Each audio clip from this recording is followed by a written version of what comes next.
नमस्कार। कैसे हैं आप?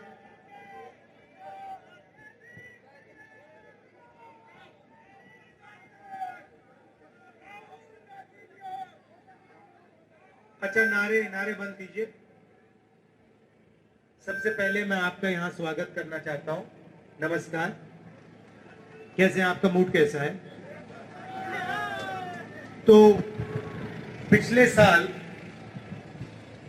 हमने भारत जोड़ो यात्रा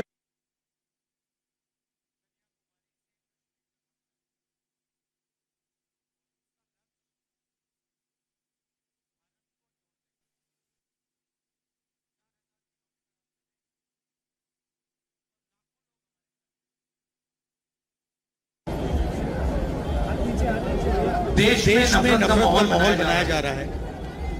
एक धर्म को दूसरे धर्म से लड़ाया जा रहा है, एक जात को दूसरी जात से लड़ाया जा रहा है, प्रदेशों को लड़ाया जा रहा है। तो इसके खिलाफ हम निकले।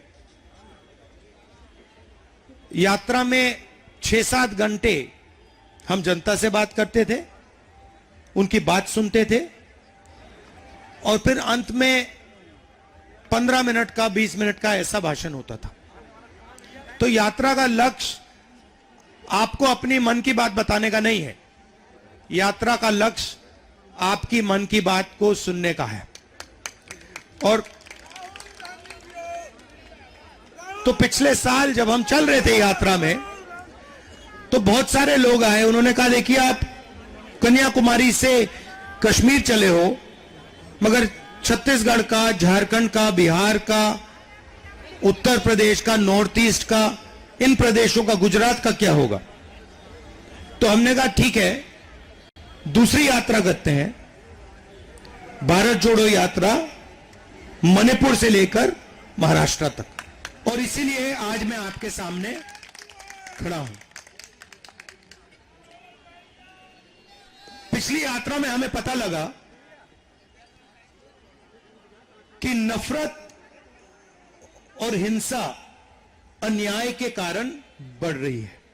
सब लोगों ने कहा कि भाई ये जो माहौल बन रहा है, इसका कारण बेरोजगारी, महंगाई, डर, ये है। तो इसलिए इस यात्रा में हमने भारत जोड़ो न्याय यात्रा, न्याय शब्द जोड़ दिया है। अब 2-3 तरीके के अन्याय देश में हो रहे हैं। ये आपने जो स्वेटर पहना है, ये कितने का खरीदा आपने? नहीं, आपसे पूछ रहा हूं। हाँ, ये आपने 1000 रुपए का खरीदा। इसमें आपने जीएसटी कितनी दी? 18%। 18%। हाँ, ठीक है। तो इसमें आपने 1000 रुपए पे 12% कितना हुआ? 120 रुपए आपने दिए। आपकी आमदनी क्या है? आमदनी क्या है आपकी? हाँ, महीने का बता दो, साल का बता दो। महीने का 50,000 रुपए इनकी आमदनी, और इन्होंने 15% जीएसटी इस शर्ट पे दी। अब यही शर्ट अगर अदानी खरीदता, यही शर्ट अगर 1000 रुपए की शर्ट वो जाके मार्केट में खरीदे, वो कितनी जीएसटी देगा? वो भी इतनी देगा जितनी आपने दी। आपकी आमदनी 50,000, उसकी आमदनी कितनी? 50 करोड़। क्या बोल रहे हो भाई? अरबों में। तो अरबपति उतनी ही टैक्स दे रहा है जितना गरीब दे रहा है। वो 1 लीटर पेट्रोल खरीदता है, वो शर्ट खरीदता है, वो पैंट खरीदता है, वो जूता खरीदता है, जितनी जीएसटी आप देते हो उतनी वो देता है। अब उसके बाद क्या होता है? जीएसटी का पैसा आपके जेब में से जाकर सरकार के पास जाता है। अब सरकार क्या कर रही है? आपका जीएसटी का पैसा जो जा रहा है, इंफ्रास्ट्रक्चर बनता है तो अदानी को देती है, एयरपोर्ट बनता है तो अदानी को देती है, पोर्ट बनता है तो अदानी को देती है, खदान दे दी अदानी को, आदिवासियों की जमीन छीन ली। तो आप जीएसटी भर रहे हो, आपकी जीएसटी का पैसा वही 2-3 अरबपतियों को जा रहा है। भैया मुझे ये फोन दिखाओ, ये मेड इन चाइना फोन है, वीवो का है, मेड इन चाइना है ना, मेड इन इंडिया तो नहीं है ना। तो इस फोन में से हिंदुस्तान के युवाओं को रोजगार मिला ना? किसको मिला रोजगार? चाइना को। अब इस फोन को हिंदुस्तान में कौन बेचता है? अदानी और अंबानी। तो चाइना के युवाओं को फायदा मिल रहा है, रोजगार मिल रहा है, और किसको फायदा मिल रहा है? अदानी और अंबानी को। नुकसान किसका हो रहा है? नुकसान हिंदुस्तान के जो छोटे व्यापारी हैं उनको हो रहा है, जो स्टूडेंट्स को हो रहा है, युवाओं को हो रहा है। क्यों? क्योंकि यहां पे जॉब नहीं मिल रही। तो यह हुआ आर्थिक अन्याय। आप लोग महंगाई से हो, आप लोगों को रोजगार ना मिले, चाइना का माल यहां बिके, अदानी को उसका फायदा मिले, अंबानी को उसका फायदा मिले, चाइना के माल का जो फायदा हो उनकी जेब में जाए, और बाकी चाइना की कंपनी को और चाइना के स्टूडेंट्स को, चाइना के युवाओं को। तो यह हुआ आर्थिक अन्याय। उसके बाद बीजेपी ने नोटबंदी, जीएसटी लागू की। जीएसटी का मैंने आपको समझाया, नोटबंदी से यहां किसी को फायदा हुआ? किसको फायदा हुआ? अदानी जी को। तो पूरा सिस्टम 3-4 लोगों के लिए चलाया जा रहा है। आप किसी भी छोटे दुकानदार से पूछ लो, किसी भी छोटे बिजनेस वाले से पूछ लो, वो आपको बताएगा जीएसटी और नोटबंदी हथियार हैं। हथियार हैं, हमें मारने के हथियार हैं। कोई भी इंडस्ट्री देख लो आप, पावर इंडस्ट्री देख लो, डिफेंस इंडस्ट्री देख लो, स्वास्थ्य की इंडस्ट्री देख लो, रिटेल देख लो, एयरपोर्ट देख लो, कोई भी देख लो, उसमें आपको यही 4-5 लोग दिखेंगे। चुने हुए लोग देश का पूरा फायदा उठा रहे हैं, बाकी जनता देखती जा रही है, महंगाई से दब रही है। तो यह हुआ आर्थिक अन्याय। अब मैं थोड़ा सामाजिक अन्याय की बात करता हूं। देश में कितने पिछड़े लोग हैं? पिछड़ी जात के कितने लोग हैं? कोई जानता है? नहीं। ये कह रहे हैं 36, मैं कहता हूं नहीं। हाँ, 90% भी नहीं है, 50% है। देश में पिछड़ी जात के 50% लोग हैं, ठीक है? दलित कितने हैं? नहीं। कितने हैं? 16%, ठीक है? 50 में 16 कितना हुआ? 50 + 16 कितना हुआ? ठीक है। आदिवासी हैं 8%, ये भी जोड़ दो, कितना हुआ?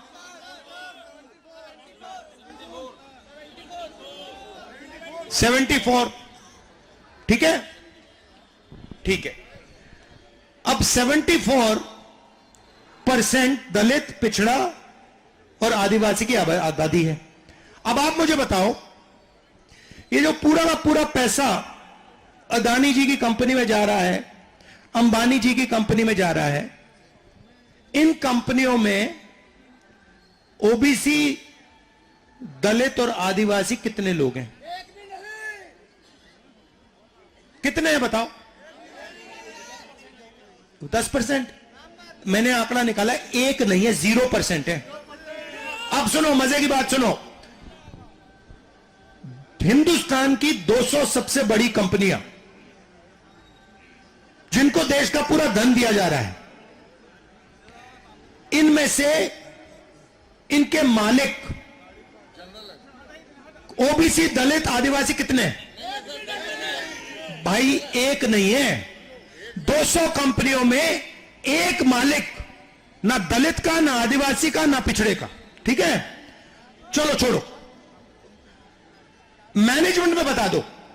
सीनियर मैनेजमेंट में जो इस कंपनी को चलाते हैं, उसमें बता दो पिछड़े कितने, दलित कितने, आदिवासी कितने? 0। चलो ठीक है, कहो कि भैया मान लो कि कंपनी में एक दलित नहीं होना चाहिए, एक आदिवासी नहीं होना चाहिए, एक पिछड़ा नहीं होना चाहिए, तो कंपनियों को छोड़ दो। अब मुझे बताओ मीडिया में कितने? ये जो मीडिया वाले हैं, सबसे बड़े अखबार, हिंदुस्तान के 200 सबसे बड़े अखबार, सारे के सारे जर्नलिस्ट, पत्रकार, जो बड़े पत्रकार हैं, इसमें से बता दो पिछड़े कितने, दलित कितने, आदिवासी कितने? 0। चलो इसको भी दे दो, कहो ये भी नहीं चाहिए हमें। अब मुझे बताओ देश का जो बजट बांटा जाता है, 90 अफसर बांटते हैं, आईएएस अफसर दिल्ली में बैठे हैं, स्वास्थ्य के लिए कितना पैसा जाता है, शिक्षा के लिए कितना पैसा जाता है, डिफेंस के लिए कितना पैसा जाता है, ये सब निर्णय ये 90 लेते हैं। इसमें से बता दो 90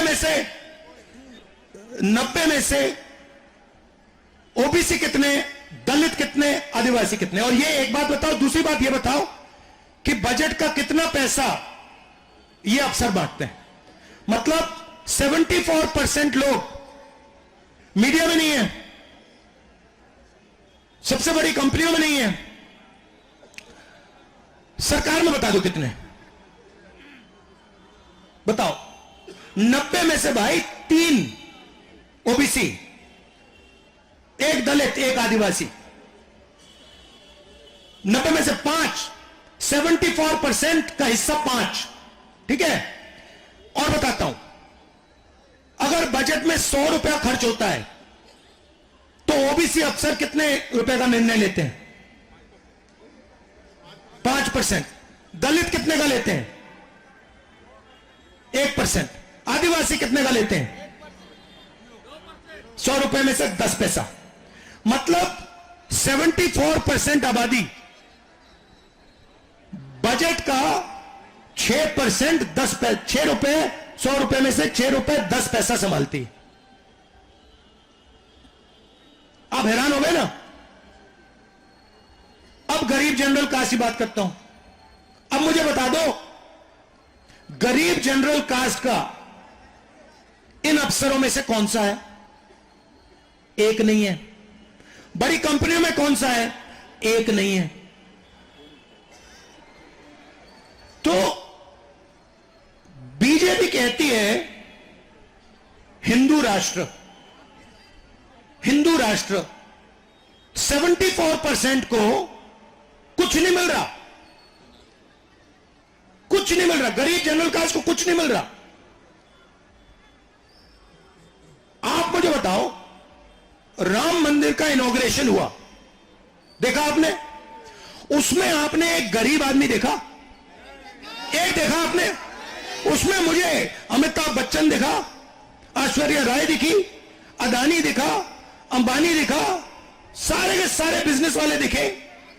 मुझे एक गरीब बंदा उसमें नहीं दिखा, एक किसान नहीं दिखा, एक मजदूर नहीं दिखा, एक बेरोजगार नहीं दिखा। और ये देखो पुलिस वाले ने कहा फंस जाओगे भाई, ऐसे मत बोलो।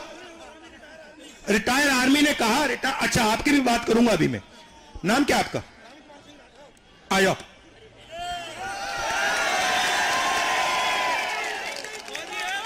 आ जाओ, आ जाओ, बैठ जाओ यहां पे।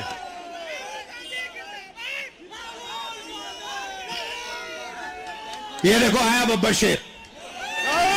अब सुनो, एक मुझे वहां पे किसान नहीं दिखा, एक मजदूर नहीं दिखा, एक बेरोजगार नहीं दिखा, एक छोटा दुकानदार नहीं दिखा, एक चाय वाला नहीं दिखा, और सारे के सारे जो अरबपति हैं वो दिखे। और वहां पे वो बड़े लंबे लंबे मीडिया को भाषण दे रहे हैं। अंबानी जी दे रहे हैं, अदानी जी दे रहे हैं, उनकी बीवी दे रही है, उनके बच्चे दे रहे हैं। आपने देखा होगा भाइयों, ये 74% जो है ना लोग, और इसमें आप 2-3%, 4%, 5% जनरल कास्ट के गरीब लोगों को जोड़ दो, इनका इस देश में कुछ नहीं बचा। इनको बस या थाली बजानी है या मोबाइल फोन दिखाना है, घंटा बजाना है, ताली बजानी है और भूखा मरना है। ठीक है। अब आप पूछोगे मुझसे कि भैया आप भाषण कर रहे हो, ये आपका मीडिया में भाषण क्यों नहीं आता? मीडिया में 24 घंटे नरेंद्र मोदी जी दिखेंगे, अंबानी जी दिखेंगे, अदानी जी दिखेंगे, रामदेव बाबा दिखेंगे, राहुल गांधी नहीं दिखेगा। क्यों? क्योंकि राहुल गांधी ये बात करता है। राहुल गांधी 4000 किलोमीटर चल गया ये बात बोलते बोलते। वो अलग बात है, थका नहीं, क्योंकि आपने थकने नहीं दिया, आपने इतना प्यार दिया। तो ये देश के सामने सबसे बड़ा मुद्दा पता है क्या है? और आप सबको हर रोज सुबह उठ के अपने आप से यह सवाल पूछना चाहिए। आपने ये टोपी पहन रखी है, आप वर्कर हो, आ जाओ आ जाओ आ जाओ आ जाओ, ऊपर आ जाओ, यहां आ जाओ। ये देश के शेर हैं, आ जाओ। कोयला मजदूर। अब सुनो, देखो तो इनके बारे में, कोयला मजदूर के बारे में आपने मीडिया में कभी देखा? कभी देखा आपने? मीडिया वालों ने कभी इनको इंटरव्यू दिया? नहीं दिया। जो एक्स आर्मी वाले हैं उनको कभी देखा आपने मीडिया में? भैया इनकी है ही नहीं। अब मैं आपको अग्निवीर समझाता हूं।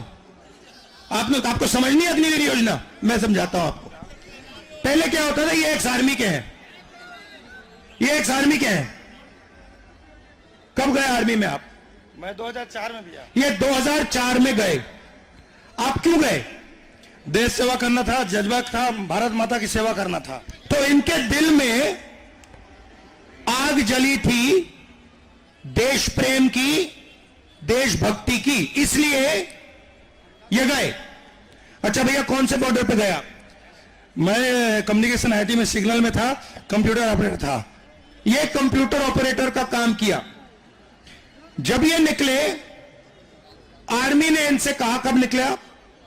मैं फरवरी 2020 में। ये 2020 में रिटायर हुए। आर्मी ने इनसे कहा, देखिए भाई, आपने हमारे लिए सेवा की है, आपके दिल में देशभक्ति है, हम आपकी रक्षा करेंगे, आपको पेंशन देंगे, आपकी देखभाल करेंगे। ठीक है। अब अग्निवीर योजना लाते हैं। अग्निवीर योजना में यही जो इनके दिल में भावना थी वो खत्म हो गई। वही सब अग्निवीरों के दिल में है, मगर उनसे बताया जा रहा है, उनको बताया जा रहा है कि भैया देखो, आप आओ, आप 4 साल काम करो, ठेके पे काम करो। ये ठेका शब्द जो आपने प्रयोग किया है बहुत जरूरी शब्द है। ठेके पे काम करो, 4 साल बाद अगर 4 लड़के आए, 3 को हम आउट कर देंगे और 1 को रखेंगे। अगर युद्ध होता है या बॉर्डर पे किसी अग्निवीर को छाती में गोली लगती है, वो शहीद हो जाता है, तो अग्निवीर को शहीद दर्जा नहीं दिया जाएगा। बात समझ आई? मतलब हिंदुस्तान में 2 तरीके के शहीद बना दिए। एक गोली खाएगा, उसको शहीद का दर्जा दिया जाएगा।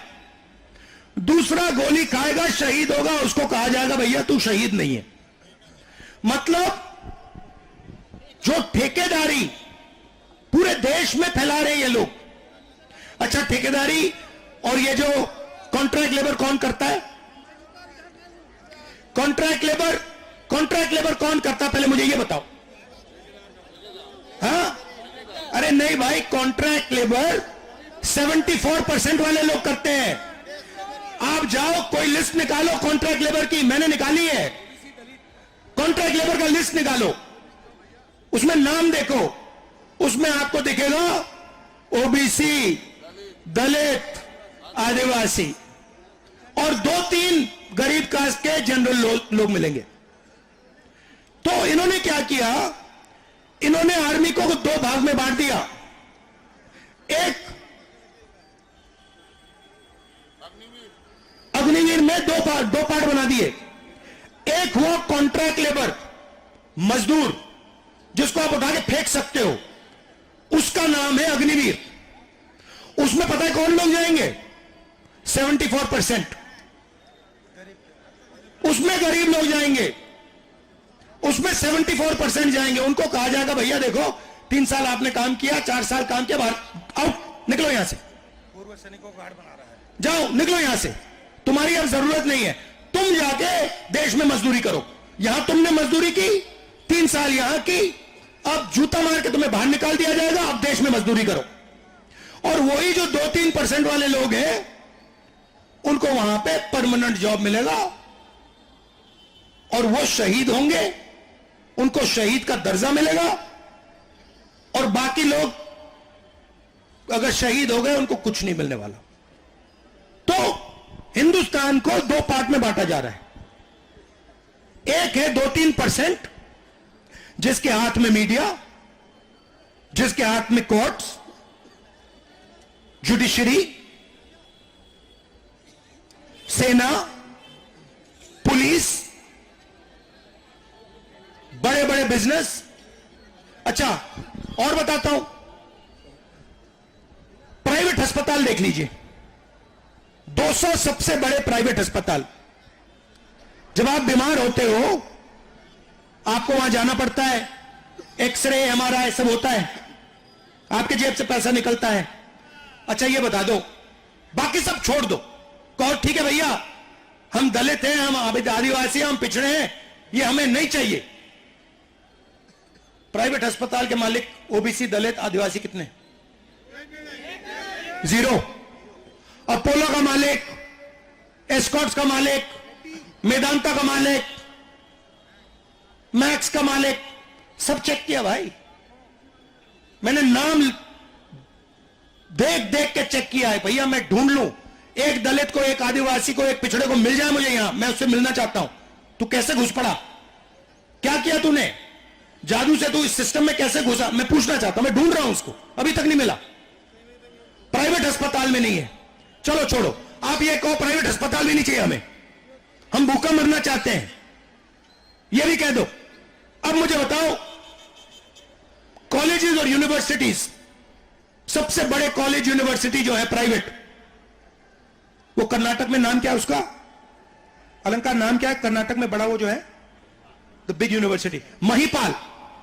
ऐसी बड़ी बड़ी यूनिवर्सिटियां हैं, इसमें बता दो, इसके मालिक बता दो, दलित, आदिवासी, पिछड़े कितने? 0।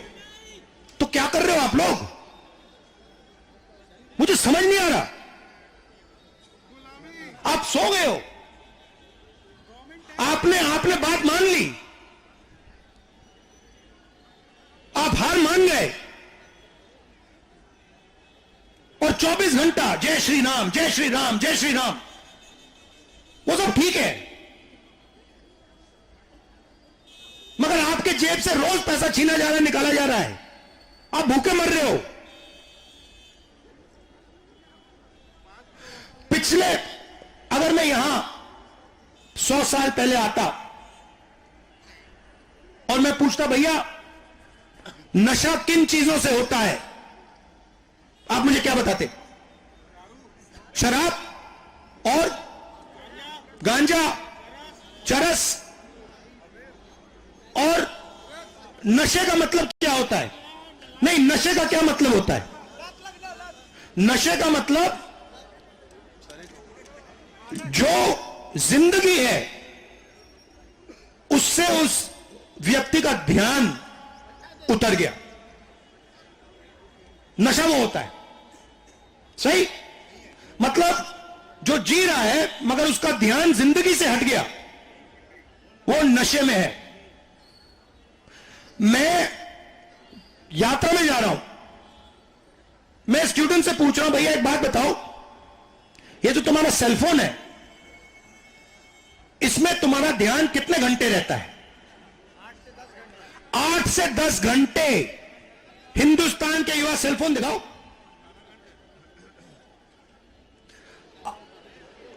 से 10 चाइना वाला सेलफोन दिखाओ, 8 से 10 घंटे हिंदुस्तान के युवा ये करते हैं, ये कर रहे हैं रात भर 24 घंटा यही करते हैं। मतलब ये नशा नहीं हुआ क्या? ये 21वीं सदी का नशा है और क्या है? ये सबसे खतरनाक नशा है। और नशा आपको क्यों लगाया जा रहा है मैं बता देता हूं। क्योंकि भाई और बहनों, जो अदानी है ना, अंबानी जो है ना, ज्यादा से ज्यादा लिख के ले लो, सेलफोन पे दिन में 10-15 मिनट रहेगा।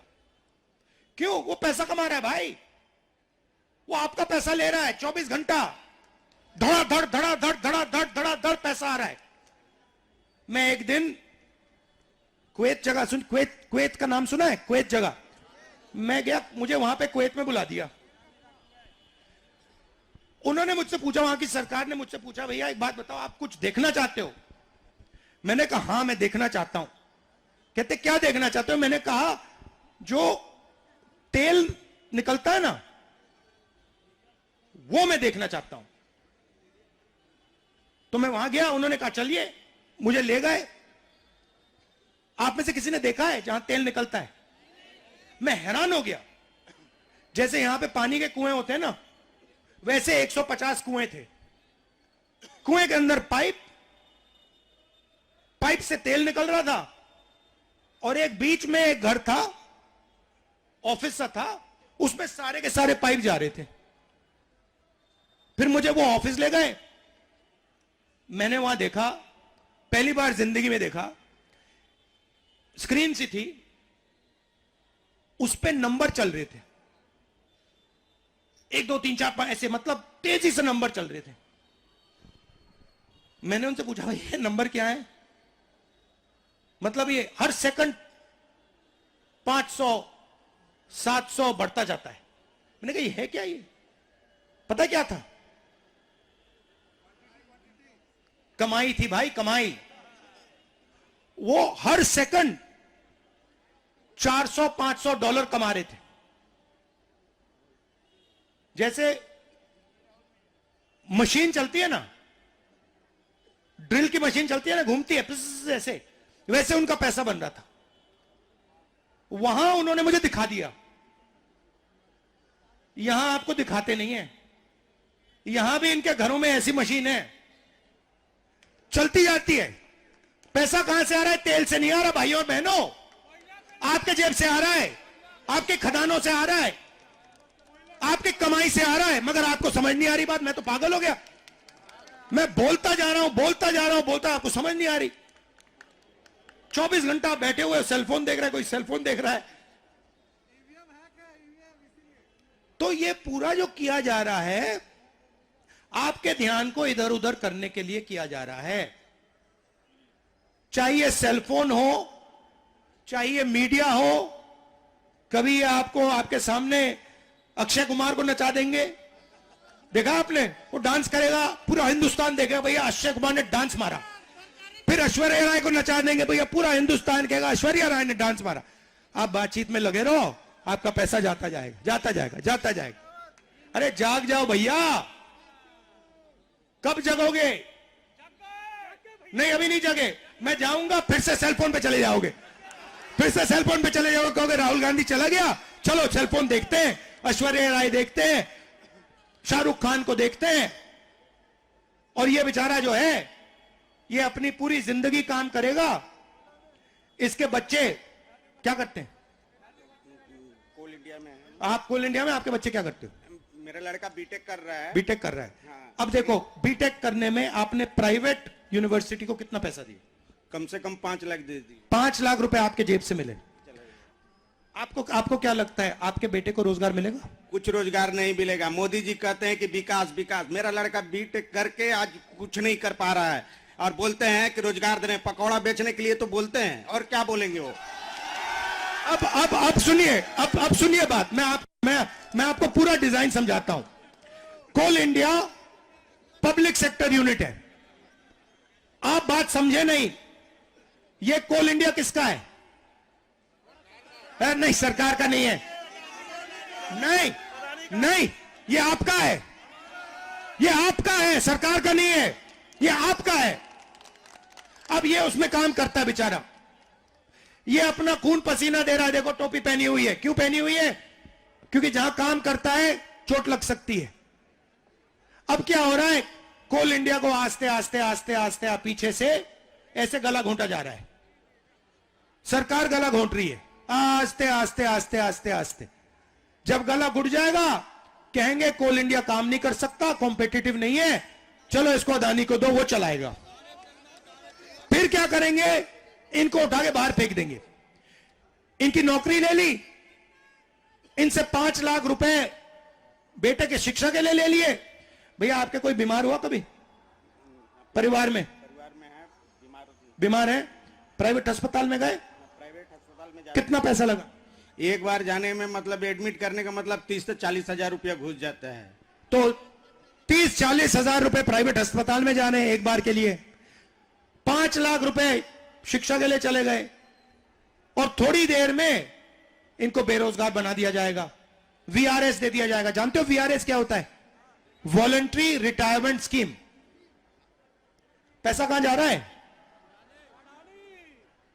अदानी, अंबानी, बिरला, टाटा, वेदांता, नाम चुन लो, रामदेव, आज तो कल को रामदेव बाबा के यहां भी जा रहा है, जिंदल। तो और इसमें से अगर ये चाहे, इसने सपना देख लिया, बेटे का नाम क्या है? सौरभ कुमार। इसने सपना देख लिया कि मैं चाहता हूं कि एक दिन मेरा बेटा सौरभ बिजनेस चलाए और एक दिन अपने बिजनेस का मालिक बन जाए। अगर इन्होंने सपना देख लिया तो सबसे पहला काम बैंक इनको कहेंगे, भैया तुम्हें तो हमें 1 रुपया नहीं देने वाले। सीधा पैसा किसका? जीएसटी से आया, आपका पैसा पब्लिक सेक्टर बैंक में गया, आपको कहते हैं आपको नहीं मिलेगा। तो मैं क्या चाहता हूं, मैं चाहता हूं कि इनकी आवाज हिंदुस्तान सुनना शुरू करे। मीडिया में इनका भी चेहरा है, इनसे पूछा जाए भाई आपने 5 लाख रुपए दिए, आपको डर किस बात का लगता है? आप घबराए हो, क्यों घबराए हो? आपकी मदद कैसे की जाए? यह मीडिया में बातचीत चले, मीडिया का यह काम है। तो यह मैं आपसे कहना था। बस एक बात मैं आपके साथ छोड़ना चाहता हूं, आपके साथ सबके साथ। आप बाकी सवालों में मत पड़ो, जो आपको करना है करो। सेलफोन देखना है सेलफोन देखो, करो, मगर एक सवाल, सुबह एक बार, लंच टाइम एक बार, और सोने से पहले एक बार एक सवाल पूछो बस, कि हिंदुस्तान का जो धन है, आज इस धन में से मुझे कितना मिला? बस ये सवाल पूछना, बस यही सवाल है, और कोई सवाल ही नहीं है। आपको मस्जिद जाना है मस्जिद जाओ, मंदिर जाना है मंदिर जाओ, गुरुद्वारा जाना है गुरुद्वारा जाओ, आपको सेलफोन देखना है सेलफोन देखो, यह आपका है काम है। मगर मेरे साइड से सुबह जब आप उठोगे, आप एक सवाल पूछो, यार मैं उठा हूं, मैं भारत माता का बेटा हूं, भारत माता की मैं बेटी हूं, इस भारत माता ने जो इसका पूरा का पूरा धन है, इसमें से आज मुझे कितना दिया? बस ये सवाल पूछो। ठीक, ये सवाल पूछो आप। इस सवाल से, जिस दिन आपने यह सवाल पूछना शुरू कर दिया, अगर 10 लाख लोगों ने यह सवाल पूछ दिया, यह पूरा देश हिल जाएगा ऐसे। क्योंकि आपको बात समझ नहीं आ रही, मुझे अच्छा नहीं लग रहा मैं कह रहा हूं, मगर आपको बात समझ नहीं आ रही। आपका जेब काटा जा रहा है, आपसे चोरी की जा रही है, आपके ध्यान को भटकाया जा रहा है 24 घंटा। अच्छा, आखिरी बात, मैंने पिछड़ों की बात की, दलितों की बात की, आदिवासियों की बात की। आपको मालूम है कि नरेंद्र मोदी पिछड़े पैदा नहीं हुए? सबको मालूम है? आपको मालूम है कि गुजरात सरकार ने साल 2000 में मोदी जी को जात को जनरल कास्ट से ओबीसी कास्ट में डाला है। नरेंद्र मोदी जी ओबीसी हैं क्योंकि उनकी जात को साल 2000 में गुजरात सरकार ने, मतलब स्वयं नरेंद्र मोदी ने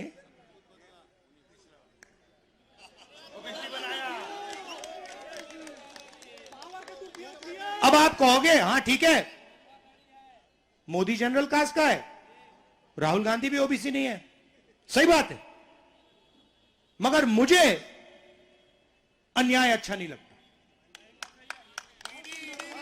मुझे अन्याय अच्छा नहीं लगता जब मैं देखता हूं कि मेरा यहां भाई है, ये आर्मी में जनरल नहीं बन पाया, ये आर्मी का चीफ नहीं बन पाया, या ये कोल इंडिया में बैठा है और ये कोल इंडिया का मालिक नहीं बन पाएगा, चाहे कितना भी काम कर ले ये नहीं बन पाएगा। मेरे दिल में गुस्सा आता है, इरिटेशन होती है, ये क्यों हो रहा है? तो ये मेरी आदत है, मुझे अन्याय अच्छा नहीं लगता। तो ये मैं आपसे कहना चाहता था, आपने इस यात्रा की मदद की, आप आए, आपने बात सुनी, इतना प्यार दिया, नफरत के बाजार में मोहब्बत की दुकान खोली, इसके लिए दिल से आपका धन्यवाद। अच्छा, आप कुछ कहना चाहते हैं सेना के बारे में? मैं राहुल जी बैठे हैं और आप सब लोग को बताना चाहता हूं कि जो हाल सैनिक का किया है अग्निवीर बना के, वही हाल पूर्व सैनिकों का कर दिया है सिक्योरिटी गार्ड बना के। आज बीजेपी का नेता बोलते हैं कि मेरे ऑफिस में सिक्योरिटी गार्ड लगो, उसको शर्म नहीं आता? एक देशभक्त आदमी को सिक्योरिटी गार्ड ड्यूटी के लिए बोलते हैं। राहुल जी हमेशा फौज के बारे में, फौज के सम्मान के बारे में हमेशा बोलते हैं, लेकिन उनकी आवाज को दबा दिया जाता है, उनका सुनता नहीं। एक वक्त आएगा जो राहुल गांधी हम सबके साथ खड़े होंगे और सबके साथ खड़े हैं। देश के प्रधानमंत्री राहुल गांधी बनेंगे और देश के गरीबों का उद्धार करेंगे। राहुल जी, मैं एक सवाल आपको छोड़ना चाहता हूं।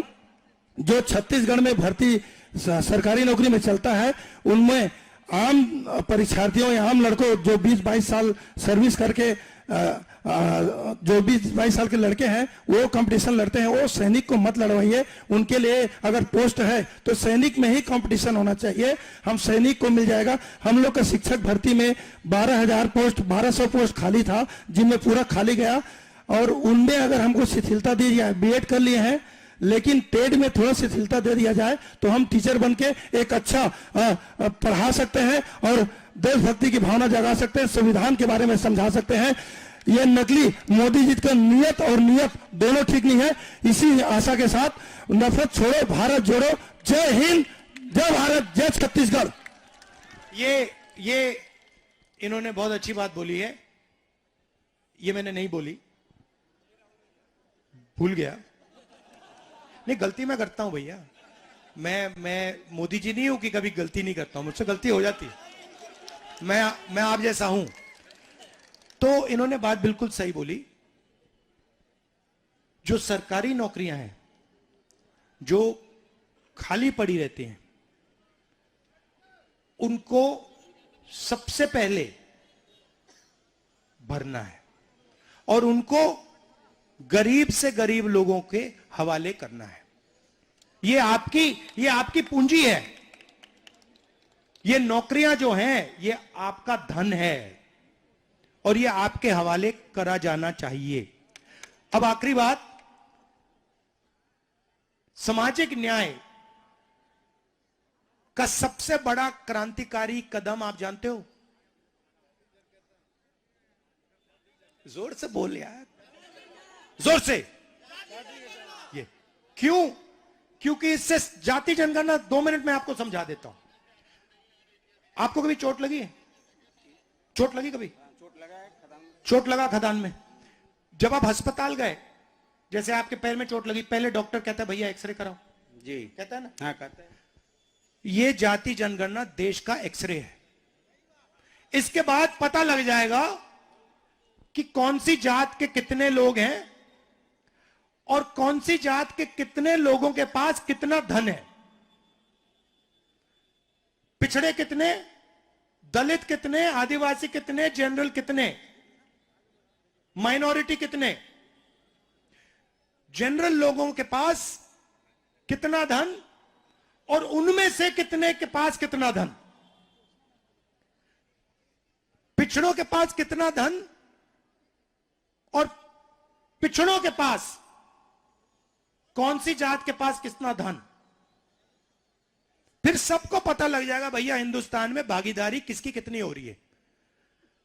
जाति जनगणना के एकदम बाद आपको एक बात पता लग जाएगी कि हिंदुस्तान का 90% धन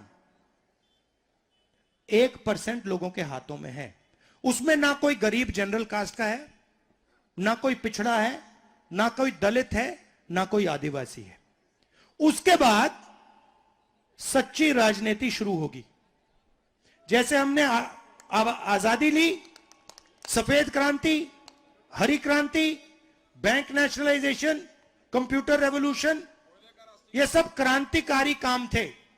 अगला क्रांतिकारी काम जाति जनगणना है और उसको हम मिलके करवाएंगे, उसको कोई रोक नहीं सकता। अब ये मैं आपसे कहना चाहता था, बहुत लंबा आपका बहुत समय ले लिया मैंने, दिल से आपका धन्यवाद। जय हिंद।